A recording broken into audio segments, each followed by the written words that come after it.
नमस्कार, मैं रचना शर्मा। चढ़ती कला टाइम टीवी देख रहे सभी दर्शकों का स्वागत करती हूं। आप देख रहे हैं हिंदी के समाचार। समाचारों की शुरुआत से पहले एक नजर आज के मुख्य सुर्खियों पर।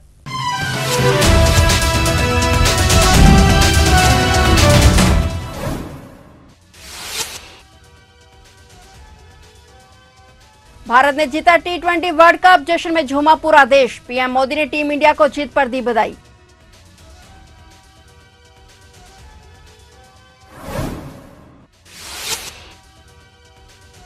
मन की बात कार्यक्रम का आज 111वां एपिसोड। लोकसभा चुनाव में जीत के बाद पहली बार मन की बात कार्यक्रम। पीएम बोले 30 जून का यह दिन बहुत ही महत्वपूर्ण।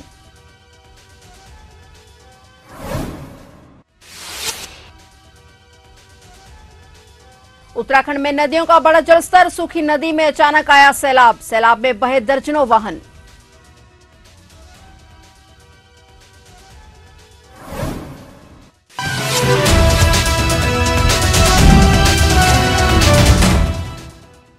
और अब समाचार विस्तार से।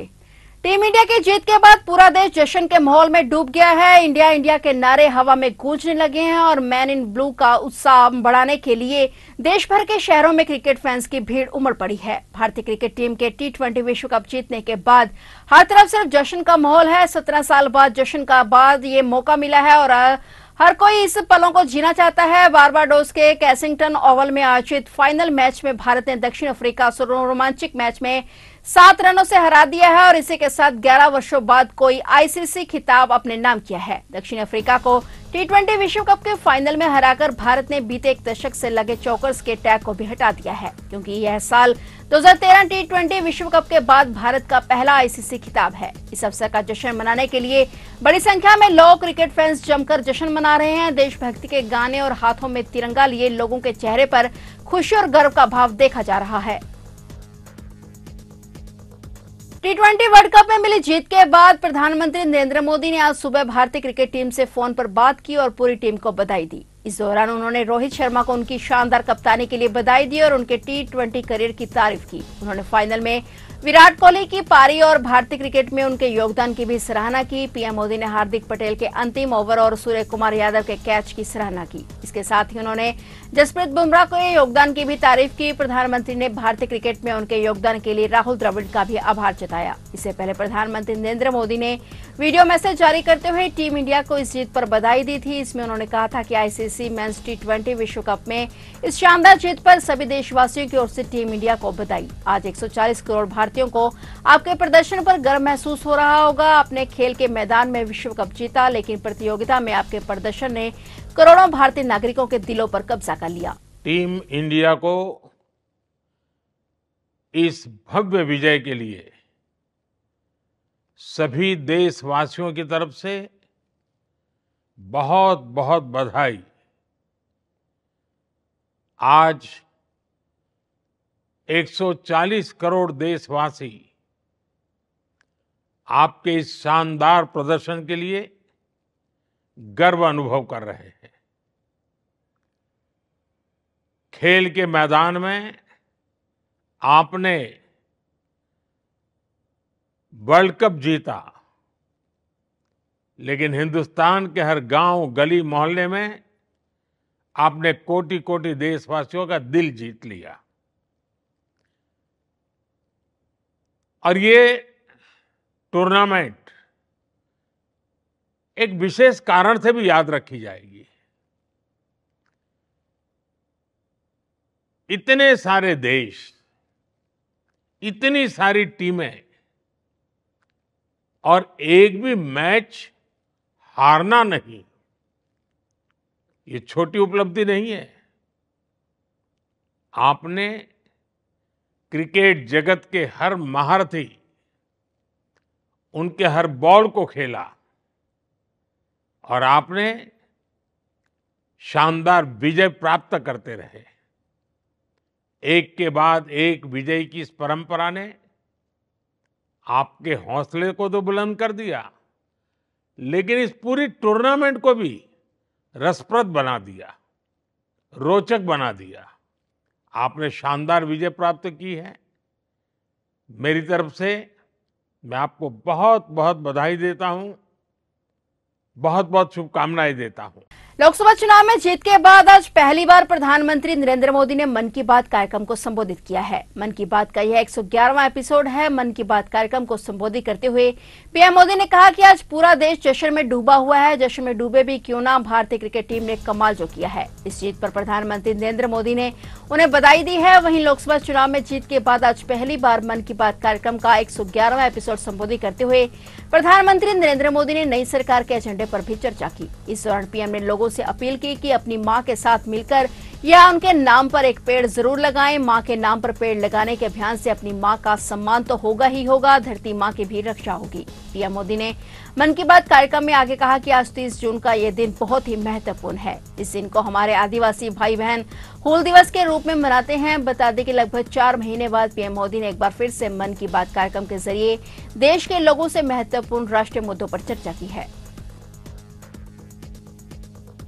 उत्तर प्रदेश के वाराणसी में युवक ने अपने पड़ोस की किशोरी का रेप कर हत्या कर दी। हैवानियत का ये मामला कैंट थाना क्षेत्र के नदेसर स्थित काशीराज अपार्टमेंट का है, जहां अपार्टमेंट के छत के ऊपर लगे पानी की टंकी में बच्ची का शव मिला। मौके पर पहुंची पुलिस ने किशोरी की शिनाख्त घर से 2 दिनों से लापता किशोरी के रूप में की। घटना की जांच के लिए पुलिस ने 9 टीमों को गठित किया और दर्जनों सीसीटीवी फुटेज खंगाले तो आरोपी की पहचान हुई। आरोपी को पुलिस ने गिरफ्तार कर लिया तो पूछताछ में आरोपी ने अपना जुर्म भी इकबाल करते हुए किशोरी के साथ दुष्कर्म और हत्या की बात स्वीकार कर ली है। वहीं मृतका के पोस्टमार्टम रिपोर्ट में भी रेप की बात सामने आई है और पुलिस ने आरोपी पर विधिक कार्रवाई करते हुए जेल भेज दिया है। मृतक किशोरी की उम्र महज 12 वर्ष थी और वह 7वीं कक्षा की छात्रा थी। पुलिस ने बताया कि गिरफ्तार हुआ आरोपी किशोरी के घर के पास रहता है और दोनों के घर से आना जाना लगा रहता था। ऐसे में बच्चे भी आरोपी को भैया कहकर बुलाती थी। पुलिस ने बताया कि आरोपी ने अपना जुर्म कबूल कर लिया है और सीसीटीवी और पोस्टमार्टम रिपोर्ट में आरोपी के खिलाफ प्राप्त सबूत मिले हैं। इसमें जो अभियुक्त है उनका नाम आशीष कुमार उर्फ गोलू है, जो मृतका के पड़ोसी हैं। वही उन्हें उस अपार्टमेंट में लेके गए थे और उस घटना को अंजाम दिया था। उनकी संलिप्तता सीसीटीवी फुटेज और पीएम रिपोर्ट से हुई है, तो उन्होंने इस घटना को अंजाम दिया है। उसी के आधार पर उनको जेल भेजा जा रहा है। पूछताछ में कुछ पता चला कि क्यों ऐसी घटना को अंजाम दिया उन्होंने? पूछताछ में ये तथ्य सामने आया है कि ये बच्ची जो है इनके पास खेलने आया करती थी और 26 तारीख को मृतका की मां का कहना है कि जो गोलू है वो उससे 10 मिनट अलग से मिलना चाह रहा था, जिसके लिए मृतका की मां ने मना कर दिया था। ये फिर भी उसको बहला फुसला के अपार्टमेंट लेके गया है और इस घटना को अंजाम दिया।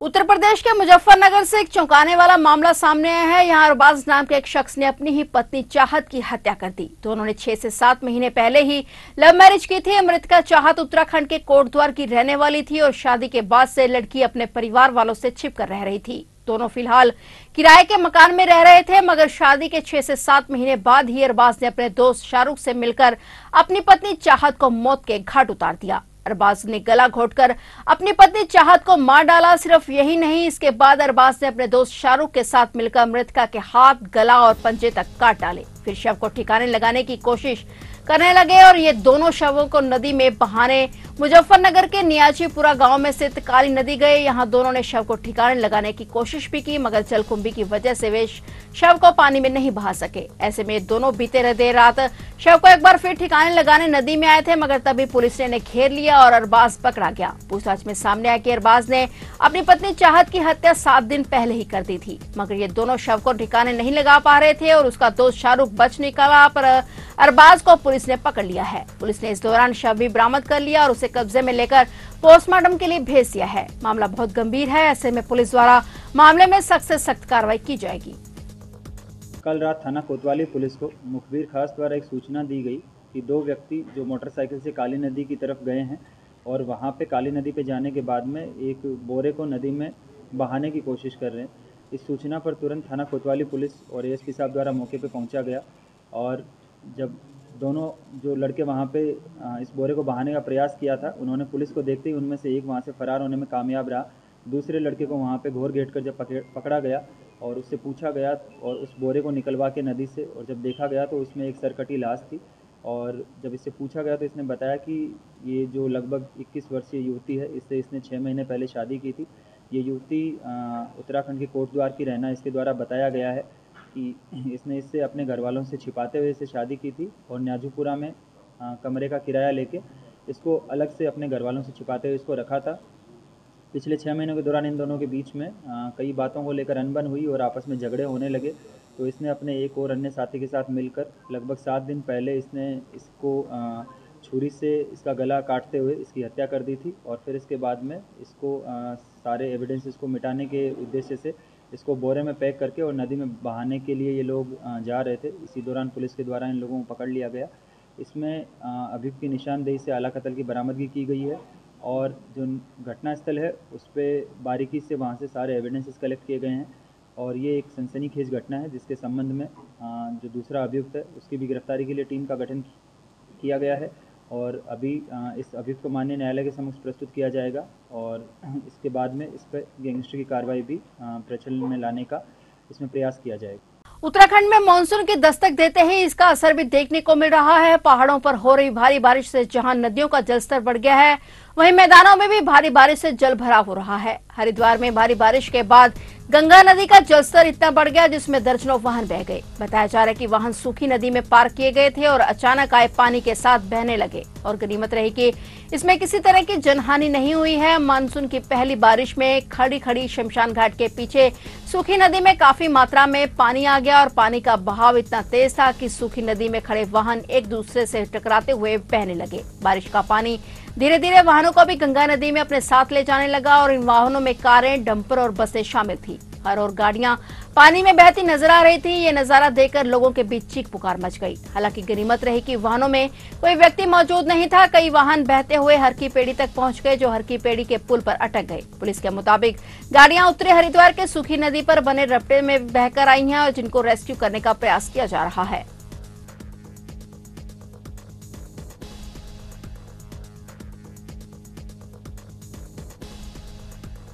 20 जून को जालंधर रोड पर श्यामा प्रसाद मुखर्जी मार्केट में कार मोड़ते समय हुए झगड़े में घायल युवक की इलाज के दौरान मौत हो गई, जिस पर थाना सिटी की पुलिस ने हत्या के आरोप में 3 युवकों को गिरफ्तार कर लिया है। पुलिस ने बताया कि इंद्रप्रीत सिंह ने शिकायत दर्ज करवाई कि 20 जून को उसके चाचा का बेटा हरजीत सिंह और ताया का बेटा जसबीर सिंह अपनी कार से कपड़े खरीदने के लिए गए थे। इस दौरान जालंधर रोड पर श्यामा प्रसाद मुखर्जी मार्केट में उसके चाचा के बेटे हरजीत सिंह ने कार से ताया के बेटे जसबीर सिंह को उतार दिया। जब वह कार को पीछे मोड़ने लगा तो पीछे खड़ी दूसरी कार के साथ टक्कर हो गई, जिस पर जसकरण का रिश्तेदार गुरनूर सिंह और करण ने हरजीत सिंह पर अपने हथियारों से जानलेवा हमला करने की नीयत से उसके सिर पर हमला कर दिया। हमले के बाद उक्त लोग मौके से फरार हो गए और बाद में हरजीत सिंह को इलाज के लिए अस्पताल दाखिल करवाया गया, लेकिन अब हरजीत सिंह की मौत हो गई है, जिस पर पुलिस ने करण, हरप्रीत सिंह और तरविंदर सिंह को गिरफ्तार कर लिया है।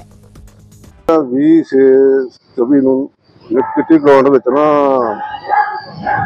ਹਰਜੀਤ ਸਿੰਘ ਸਾਲ ਹਰਵਿੰਦਰ ਸਿੰਘ ਵਾਸੀ ਭੇਟ ਪੱਤਰ ਦਾ ਨਾ 5-6 ਵਿਅਕਤੀਆਂ ਨੇ ਸੱਟਾਂ ਮਾਰੀਆਂ ਹੋ ਜੇ ਜੋ ਨਾ ਆਪਣਾ ਇੱਥੇ ਆਈਵੀ ਹਸਪਤਾਲ ਦਾਖਲ ਸੀ, ਜਿਸ ਦੀ 27 ਤਰੀਕ ਨੂੰ ਮੌਤ ਹੋ ਗਈ। ਇਸ ਸੰਬੰਧ ਵਿੱਚ ਨਾ ਅਸੀਂ 3 ਦੋਸ਼ੀਆਂ ਨੂੰ ਕੱਲ੍ਹ ਅਰੈਸਟ ਕੀਤਾ। ਹਰਪ੍ਰੀਤ ਸਿੰਘ, ਤਰਵਿੰਦਰ ਸਿੰਘ ਵਾਸੀ 5 ਗਰਾਈਆਂ ਤੇ ਇੱਕ ਕਰਨ ਉਰਫ ਗੋਲੀ गंद क्या पता है।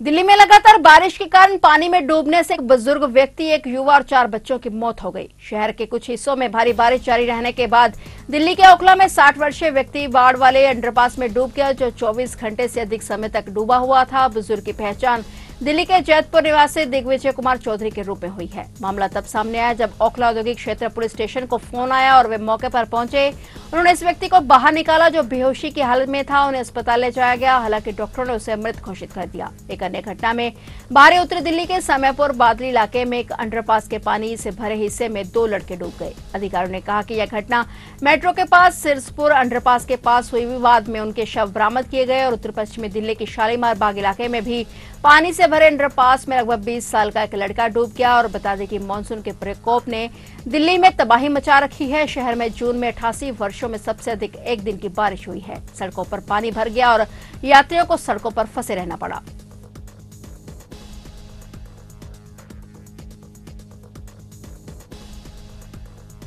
मानसून ने दस्तक देते ही हर तरफ उथल पुथल मचा रखी है। ऐसा ही मामला कस्बा मोदीनगर जिला गाजियाबाद उत्तर प्रदेश में भी देखने को मिला। गाजियाबाद में मूसलाधार बारिश हुई और 50 से ज्यादा जगह पर जल भराव हो गया। शहर के मोदीनगर थाने और तहसील में भारी जल भराव हुआ, इससे वहां मौजूद फरियादियों को दिक्कतों का सामना करना पड़ा और काफी देर तक उन्हें दफ्तरों में ही बैठना पड़ा। जमकर हुई बारिश के नाले ओवरफ्लो हो गए। सड़ा हुआ पानी बेडरूम, ड्राइंग रूम, किचन में घुस गया और पूरा घर तालाब बन गया। हर तरफ बस पानी ही पानी नजर आया।